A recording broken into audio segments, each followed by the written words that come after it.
प्रबोधनी एकादशी व्रत कथा।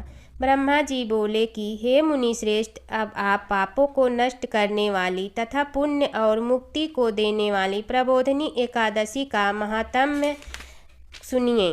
भागीरथी गंगा मनुष्य को तब ही तक फल देती हैं जब तक कि कार्तिक मास की प्रबोधनी एकादशी नहीं आती। तीर्थ, नदी, समुद्र आदि तभी तक फल देते हैं जब तक प्रबोधनी एकादशी नहीं आती। कार्तिक मास शुक्ल पक्ष की प्रबोधनी एकादशी के व्रत का फल 1 सहस्त्र अश्वमेघ 100 राज सूर्य यज्ञ के फल के बराबर होता है।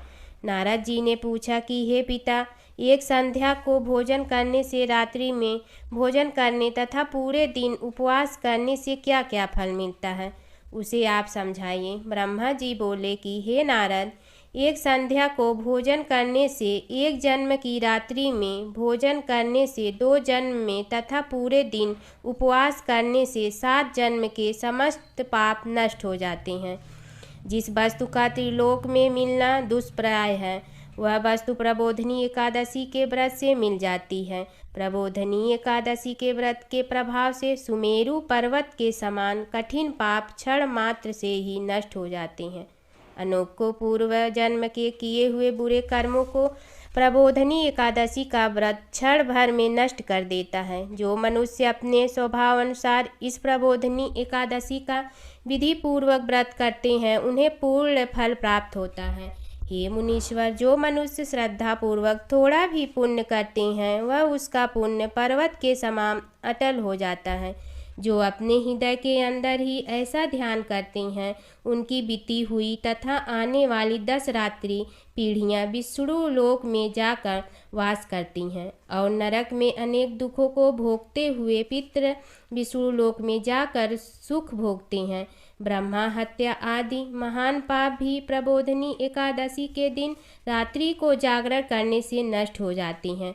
प्रबोधनी एकादशी को रात्रि को जागरण करने का फल अश्वमेघ आदि यज्ञों के फल से अधिक होता है। समस्त तीर्थों में जाने तथा गौ, स्वर्ण, भूमि आदि के दान का फल कार्तिक मास की शुक्ल पक्ष की प्रबोधनी एकादशी के रात्रि के जागरण के फल के बराबर होता है। इस संसार में उसी मनुष्य का जीवन सफल है जिसने प्रबोधनी एकादशी के व्रत के द्वारा अपने कुल को पवित्र किया है। संसार में जितने भी तीर्थ हैं तथा जितने भी तीर्थों की आसपास की जा सकती है, वह सब प्रबोधनी एकादशी का व्रत करने वाले के घर में रहते हैं। मनुष्य को समस्त कर्मों को त्यागते हुए भगवान की प्रसन्नता के लिए कार्तिक मास की प्रबोधनी एकादशी का व्रत करना चाहिए। जो मनुष्य इस एकादशी के व्रत को करता है, वह धनवान, योगी, तपस्वी तथा इंद्रियों को जीतने वाला होता है, क्योंकि वह एकादशी भगवान विष्णु की अत्यंत प्रिय है। इस व्रत के प्रभाव से मनुष्य पुनः जन्म लेता है। इस व्रत के प्रभाव से कामिक, वाचिक और मानसिक पाप नष्ट हो जाते हैं। इस एकादशी के दिन को भी भगवान की प्राप्ति के लिए दान, तप, होम, यज्ञ आदि करते हैं, उन्हें अक्षय पुण्य मिलता है। प्रबोधनी एकादशी के दिन भगवान की पूजा करने से बाल, यौवन और वृद्धावस्था के समस्त पाप नष्ट हो जाते हैं। इस एकादशी की रात्रि को जागरण करने का फल सूर्य ग्रहण के समान स्नान करने के फल से सहस्त्र गुना अधिक होता है। मनुष्य जन्म से लेकर जो पुण्य करता है, वह पुण्य प्रबोधनी एकादशी के व्रत के पुण्य के समान व्यर्थ है। जो मनुष्य प्रबोधनी एकादशी का व्रत नहीं करते हैं, उनके समस्त पुण्य व्यर्थ जाते हैं। इसलिए हे नारद, तुमको भी विधि पूर्वक विष्णु भगवान की पूजा करनी चाहिए। जो मनुष्य कार्तिक मास में धर्मपरायण होकर अन्य व्यक्तियों का अन्न नहीं खाते हैं, उन्हें चंद्रायण व्रत का फल मिलता है। कार्तिक मास में भगवान दान आदि से उतने प्रसन्न नहीं होते जितने कि शास्त्रों की कथा सुनने से प्रसन्न होते हैं। कार्तिक मास में जो मनुष्य भगवान की कथा को थोड़ा बहुत पढ़ते या सुनते हैं, उन्हें 100 गौ के दान का फल मिलता है। जो मनुष्य अपने कल्याण के लिए विष्णु भगवान की कथा सुनते हैं, वे अपने कुटुंब का उद्धार करके 1 सहस्त्र गौदान का फल पाते हैं। जो मनुष्य प्रबोधनी एकादशी के दिन विष्णु की कथा सुनते हैं, उन्हें 7 दीपों के दान का फल मिलता है। जो विष्णु की कथा भक्ति पूर्वक सुनते हैं और कथा बाँचने वाले ब्राह्मण की यथोचित पूजा करते हैं तथा उसे संतुष्ट करते हैं, वे उत्तम लोक को जाते हैं। इस प्रकार नारद जी बोले कि हे ब्रह्मा जी, अब आप एकादशी के व्रत का विधान कहिए और कैसा व्रत करने से कौन कौन सा पुण्य प्राप्त होता है वह भी समझाइए। ब्रह्मा जी बोले कि हे नारद, इस एकादशी के दिन मनुष्य को ब्रह्म मुहूर्त में उठना चाहिए और नदी, तालाब, कुओं आदि पर स्नान करने तथा व्रत का नियम ग्रहण करना चाहिए। उस समय भगवान से विनय करनी चाहिए कि हे भगवान, आज मैं निराहार रहूँगा और दूसरे दिन भोजन करूँगा, इसलिए आप मेरी रक्षा करें। इस प्रकार विनय करके भगवान की पूजा करनी चाहिए और व्रत का प्रारंभ करना चाहिए। उस रात्रि को भगवान के समीप गीत, नृत्य, बाजे तथा कथा कीर्तन से समस्त व्यतीत करनी चाहिए। प्रबोधनी एकादशी के दिन कृपया को त्याग कर बहुत से पुण्य अगरबत्ती, धूप आदि से भगवान की आराधना करनी चाहिए। शंख के जल से भगवान को अर्घ्य देना चाहिए। इसका फल तीर्थ दानाद से करोड़ गुना अधिक होता है। जो मनुष्य अगस्त पुष्प से भगवान की पूजा करते हैं उनके सामने इंद्र भी हाथ जोड़ते हैं। कार्तिक मास में जो बेलपत्र से भगवान की पूजा करते हैं उन्हें अंत में मुक्ति मिलती है। कार्तिक में जो मनुष्य तुलसी जी से भगवान की पूजा करता है उसके 10,000 जन्म के समस्त पाप नष्ट हो जाते हैं। जो मनुष्य इस नाम में श्री तुलसी जी के दर्शन करते हैं या छूते हैं या ध्यान करते हैं या कीर्तन करते हैं या रोपण अथवा सेवा करते हैं वे 1000 कोटि युग तक भगवान के घर में रहते हैं। जो मनुष्य तुलसी का पेड़ लगाते हैं उनके कुटुंब में जो पैदा होते हैं वे प्रलय के अंत तक विष्णु लोक में रहते हैं। जो भगवान की कदम पुष्प से पूजा करते हैं वह यमराज के दुखों को नहीं पाते हैं। समस्त मनोवांछित को पूजा करने वाले भगवान कुसुम पुष्प को देखकर अत्यंत प्रसन्न होते हैं। यदि उनकी कदम पुष्प से पूजा की जाए तो फिर बात ही क्या है। जो गुलाब के पुष्प से भगवान की पूजा करते हैं उन्हें मुक्ति मिलती है। जो मनुष्य बकुल और अशोक के फूलों से भगवान की पूजा करते हैं अनंत काल तक शोक से रहित होते हैं। जो मनुष्य विष्णु भगवान की सफ़ेद और लाल कनेर के फूलों से पूजा करते हैं उन पर भगवान अत्यंत प्रसन्न होते हैं। जो मनुष्य विष्णु भगवान की दुर्वादल से पूजा करते हैं वे पूजा के फल से 100 गुना फल अधिक पाते हैं। जो भगवान को शमी पत्र से पूजा करते हैं वो भयानक यमराज के मार्ग को सरलता से पार कर जाते हैं। जो मनुष्य चंपक पुष्प से भगवान विष्णु की पूजा करते हैं वे आवागमन के चक्र से छूट जाते हैं। जो मनुष्य स्वर्ण का बना हुआ केतकी पुष्प भगवान पर चढ़ाते हैं उनके करोड़ों जन्म के पाप नष्ट हो जाते हैं। जो मनुष्य भगवान की पीले और रक्त वर्ण कमल के सुगंधित फूलों से पूजा करते हैं उन्हें श्वेत द्वीप में स्थान मिलता है। इस प्रकार रात्रि में भगवान की पूजा करके प्रातःकाल शुद्ध जल की नदी में स्नान करना चाहिए। स्नान करने के पश्चात भगवान की प्रार्थना करते हुए घर आकर भगवान की पूजा करनी चाहिए। इसके बाद व्रत के लिए ब्राह्मणों को भोजन कराना चाहिए और दक्षिणा देकर मीठे वाक्यों द्वारा उनको विदा करना चाहिए। इसके उपरांत भोजन, गौ और दक्षिणा से गुरु की पूजा करनी चाहिए और ब्राह्मणों को दक्षिणा देकर नियम को छोड़ना चाहिए। ब्राह्मण को यथाशक्ति दक्षिणा देनी चाहिए। जिस ब्राह्मण को रात्रि में भोजन कराएं स्वर्ण सहित बैल दान करना चाहिए। जो मनुष्य रात्रि स्नान करते हैं उन्हें दही और शहद दान करना चाहिए। जो मनुष्य फल की आशा करते हैं उन्हें फल दान करना चाहिए। तेल की जगह घी और घी की जगह दूध और अन्नों में चावल दान करना चाहिए। जो मनुष्य इस व्रत में भूमि पर शयन करते हैं उन्हें सब वस्तुओं सहित शय्या दान करना चाहिए। जो मौन धारण करते हैं उन्हें स्वर्ण सहित तिल दान करना चाहिए। जो मनुष्य कार्तिक मास में उपाहन धारण नहीं करते हैं उन्हें उपाहन दान करना चाहिए। जो इस मास में नमक त्यागते हैं उन्हें शक्कर दान करनी चाहिए। जो मनुष्य नित्य प्रति देव मंदिरों में दीप जलाते हैं उन्हें स्वर्ण या तांबे की दीप को घी तथा बत्ती सहित दान करना चाहिए। जो मनुष्य चतुर्मास व्रत में किसी वस्तु का त्याग देते हैं उन्हें उस दिन से पुनः ग्रहण करनी चाहिए। जो मनुष्य प्रबोधनी एकादशी के दिन विधि पूर्वक व्रत करते हैं उन्हें अत्यंत सुख मिलता है और अंत में स्वर्ग को जाते हैं। एकादशी को भगवान के जगाने की विधि, कार्तिक व्रत का उद्यापन और अंतिम 3 तिथियों की महिमा। ब्रह्मा जी कहते हैं जो पुरुष कार्तिक मास में प्रतिदिन पुरुष सूक्त के मंत्रों द्वारा अथवा 5 रात्र बताई हुई विधि के अनुसार भगवान विष्णु का पूजन करता है वह मोक्ष का भागी होता है। जो कार्तिक में ओम नमो नारायणाय इस मंत्र से श्री हरि की आराधना करता है वह नरक के दुखों से मुक्त हो रोग शोक से रहित वैकुंठ धाम को प्राप्त होता है।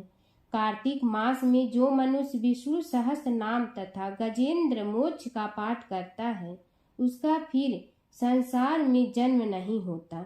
सुव्रत जो कार्तिक मास में रात के पिछले पहर में भगवान की स्तुति गान करता है वह पितरों सहित श्वेत द्वीप में निवास करता है। आषाढ़ के शुक्ल पक्ष में एकादशी तिथि को शंखासुर दैत्य मारा गया है, अतः उसी दिन से आरंभ करके भगवान 4 मास तक क्षीर समुद्र में शयन करते हैं और कार्तिक शुक्ल एकादशी को जागते हैं। इस कारण वैष्णव को एकादशी में निम्नांकित मंत्र का उच्चारण करके भगवान को जगाना चाहिए। हे गोविंद उठिए, हे गरुड़ ध्वज उठिए, हे कमलकांत निद्रा का त्याग कर तीनों लोकों का मंगल कीजिए। ऐसा कहकर प्रातः काल शंख और नगाड़े आदि बजवाएं, बीड़ा और मृदंग आदि की मधुर ध्वनि के साथ नित्य गीत और कीर्तन आदि करें। देवेश्वर श्री विष्णु को उठाकर उनकी पूजा करें और सायंकाल में तुलसी की वैवाहिक विधि को संपन्न करें। एकादशी सदा ही पवित्र है। विशेषतः कार्तिक की एकादशी परम पुण्यमयी मानी गई है। उत्तम बुद्धि वाला मनुष्य वृद्ध माता पिता का विधि पूर्वक पूजन करके अपनी स्त्रियों के साथ भगवान विष्णु के प्रसाद को भक्षण करे। जो इस प्रकार विधि से द्वादशी व्रत का अनुष्ठान करता है वह मनुष्य उत्तम सुखों का उपभोग करके अंत में मोक्ष को प्राप्त होता है। मुनि श्रेष्ठ, जो मनुष्य द्वादशी तिथि के इस परम उत्तम पुण्य महात्म्य का पाठ अथवा श्रवण करता है वह उत्तम गति को प्राप्त होता है। अब मैं कार्तिक व्रत के उद्यापन का व्रत करता हूँ जो सब पापों का नाश करने वाला है। व्रत पालन करने वाला मनुष्य कार्तिक शुक्ल चतुर्दशी को व्रत की पूर्ति और भगवान विष्णु की प्रीति के लिए उद्यापन करें। तुलसी के ऊपर एक सुंदर मंडप बनवाएं, उसे केले के खंभों से संयुक्त करके नाना प्रकार की धातुओं से उसकी विचित्र शोभा बढ़ावें। मंडप के चारों ओर दीपों की श्रेणी सुंदर ढंग से सजा कर रखें। उस मंडप में सुंदर बंधन वारों से सुशोभित 4 दरवाजे बनावें और उन्हें फूलों तथा चंवर से सुसज्जित करें। द्वारों पर पृथक मिट्टी के द्वारपाल बनाकर उनकी पूजा करें। उनके नाम इस प्रकार हैं: जय, विजय, चंड, प्रचंड, नंद, सुनंद, कुमुद और कुमुदाच। उन्हें चारों दरवाजों पर 2-2 के क्रम से स्थापित कर भक्ति पूर्वक पूजन करें। तुलसी की जड़ के समीप 4 रंगों से सुशोभित सर्वतोभद्र मंडल बनावें और उसके ऊपर पूर्ण पात्र तथा पंच रत्न से संयुक्त कलश की स्थापना करें। कलश के ऊपर शंख चक्र गदाधारी भगवान विष्णु का पूजन करें। भक्ति पूर्वक उस तिथि में उपवास करें तथा रात्रि में गीत कीर्तन आदि मंगलमय आयोजनों के साथ जागरण करें।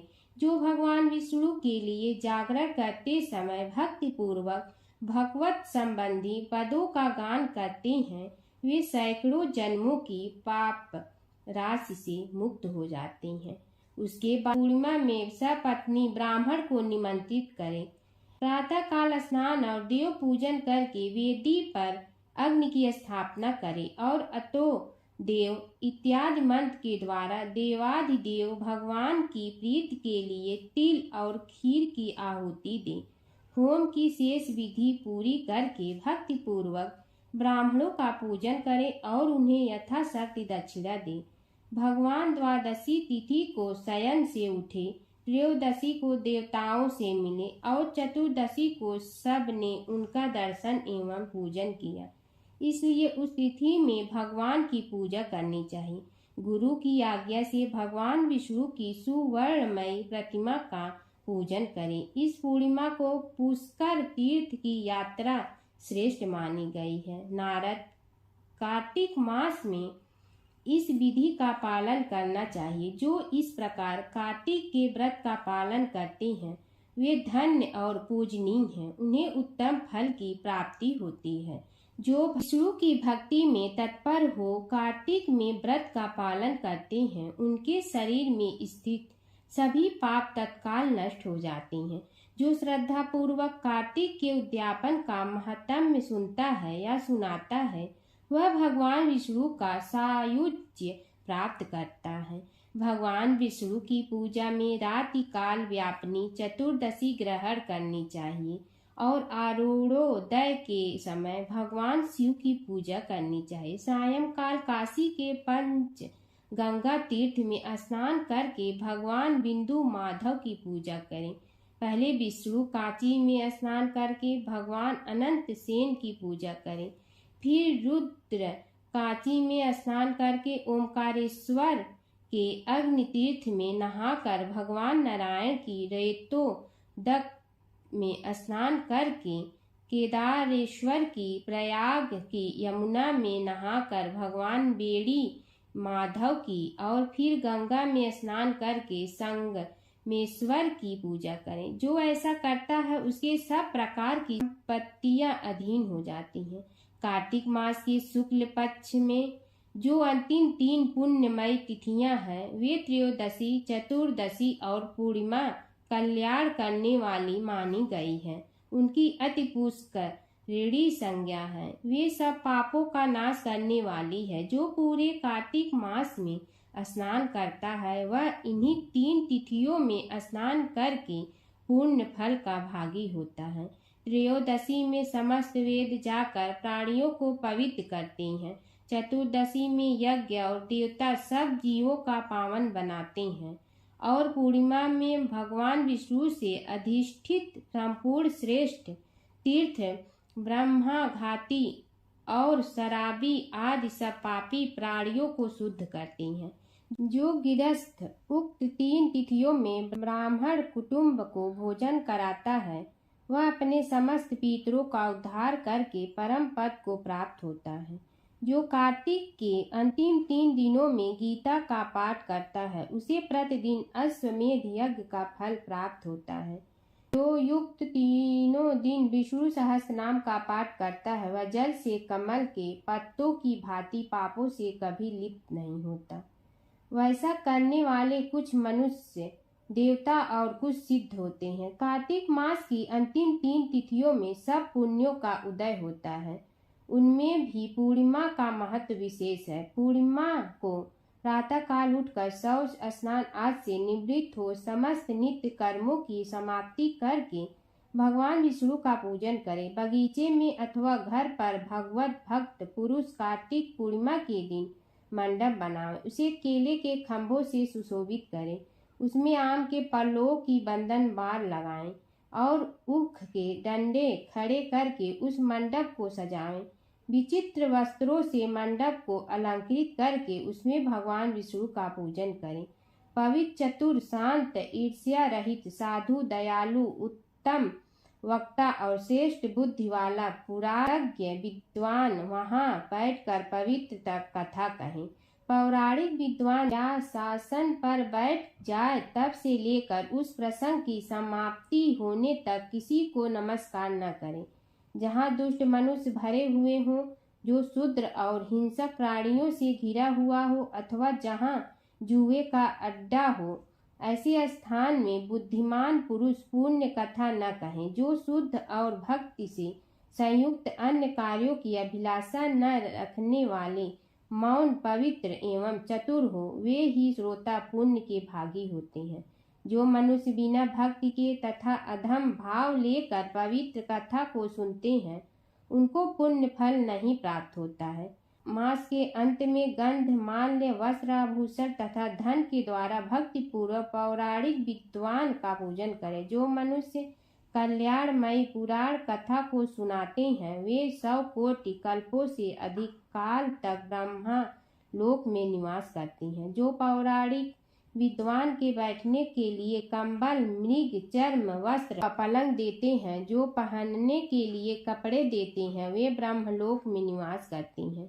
यह कार्तिक महात्म सब रोगों और संपूर्ण पापों का नाश करने वाला होता है। जो मनुष्य इस महात्म को भक्ति पूर्वक पढ़ता है और जो सुनकर धारण करता है वह सब पापों से मुक्त हो भगवान विष्णु के लोक में जाता है। जिसकी बुद्धि खोटी हो तथा जो श्रद्धा से हीन हो, ऐसे किसी भी मनुष्य को यह महात्म्य नहीं सुनाना चाहिए। सूत जी कहते हैं, ब्रह्मा जी के मुख से इस प्रकार कार्तिक महात्म्य कथा सुनकर नारद जी प्रेम में मग्न हो गए। उन्होंने ब्रह्मा जी को बारंबार प्रणाम किया और स्वेच्छानुसार वहां से चले गए।